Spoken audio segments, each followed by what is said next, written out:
Hello my beautiful subscribers. Hello to everyone watching this video for the first time. I am so glad to be here. This is Nesvi and welcome to Health Education Series with Nesvi. On this channel you find very interesting videos on health education and basically how to treat diseases and disorders. So today we have something really interesting to talk about, but before that, if you haven't subscribed to my channel, who am I without my subscribers? Don't click on the subscribe button and don't forget to turn on your notification bell so you'll be the very first person to get a notification when I upload my next video. Today we have something really interesting coming your way. I've been planning to do this video all along because I got questions about it. It's finally here. We're talking about how to calculate your menstrual cycle, how to know when you're in your safe period, how to know when you're in your fertile period, so you don't get pregnant when you don't plan to. And those that are trying to get pregnant, you know when to fire the button really hard, but before we get into it, I'll be back after this break.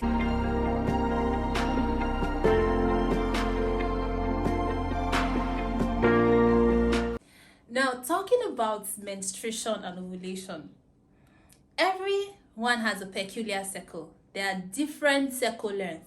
We have people that have shorter menstrual cycle. There are other people that have longer menstrual cycle.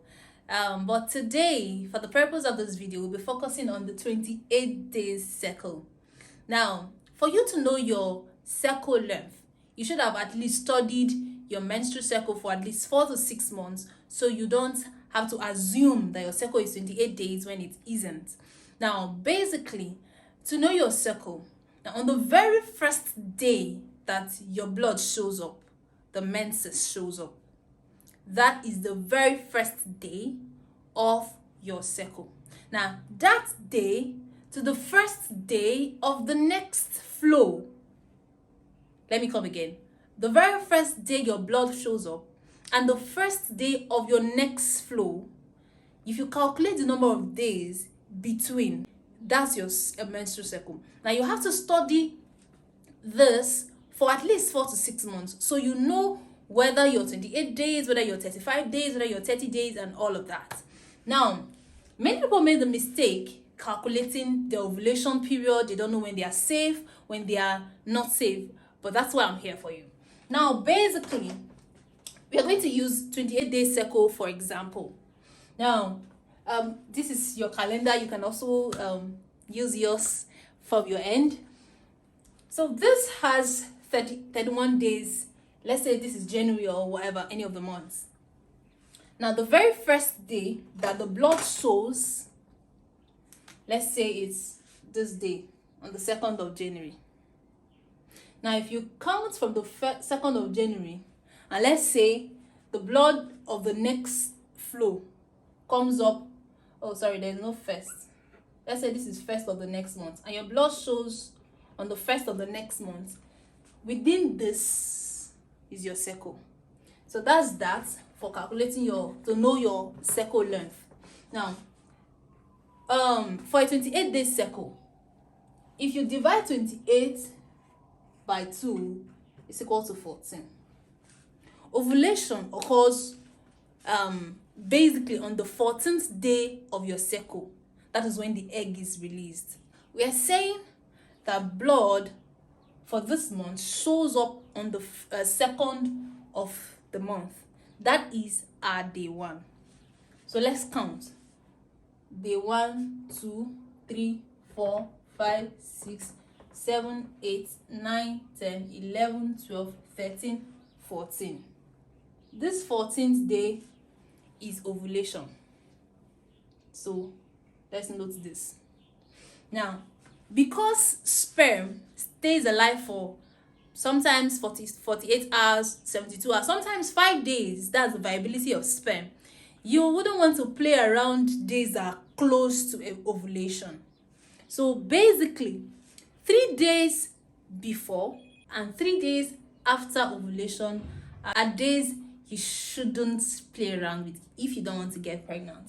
So if this is our 14th day, remember we said if our blood shows up on the first day is day 1, this is our 14th day. So 3 days before and 3 days after are our fertile days or unsafe period. That means if you have sex on this 12th day, there's a possibility that the sperm might be alive and meets the egg when the egg is eventually released on this 14th day. So 1, 2, 3, 4, 5, 6, 7 days are your unsafe period or fertile period. It's unsafe for people that don't want to get pregnant, but for those that want to get pregnant, this is when you should, fire more, so the sperm eventually meets the egg. Now, regardless of how long your blood lasts, whether it flows for 5 days or it flows for 7 days, when the blood stops, any other day within this first week and any other day after ovulation till your next flow is your safe period. Let me come again. So let's say your blood flows for 3 days. This day, you flow this day, you flow this day, and the blood stops and you're dry. From these other days, 5th, 6th, 7th, 8th, 9th, 10th, 11th is your safe period. Do not forget that we're using the 28-day cycle. Now, after ovulation, the 7 days of your unsafe period, once the egg is probably no longer viable, from the 19th, 20th, 21st, and the rest of them, you're safe. You can do whatever you want, unprotected sex, and all of that. For emphasis sake, the first day blood shows up on this month, and the first day blood shows up the next month is your ovulation, your menstrual cycle, your period. Calculate and study this for at least 4 to 6 months, so be sure of your cycle length. Now, this is different for 31-day cycle, it's different for 21-day cycle, it's different for every other cycle. So we used this as just a case study. Now, if you also want to apply it to the other cycles, just calculate the number of days your cycle length is and divide by 2, do the 3 days after ovulation and 3 days before ovulation, and you're good to go. Thank you so much. I think this is it for how to calculate your menstrual cycle. Do well to share this video with your friends and family. Drop lovely comments in the session, and don't forget to turn on the notification bell so you don't miss out on my next video. I'm Nosvi, and see you in the next episode of Health Education series. Don't forget that your health is your responsibility. Bye for now. This city never sleeps. I hear the people walk by when it's late.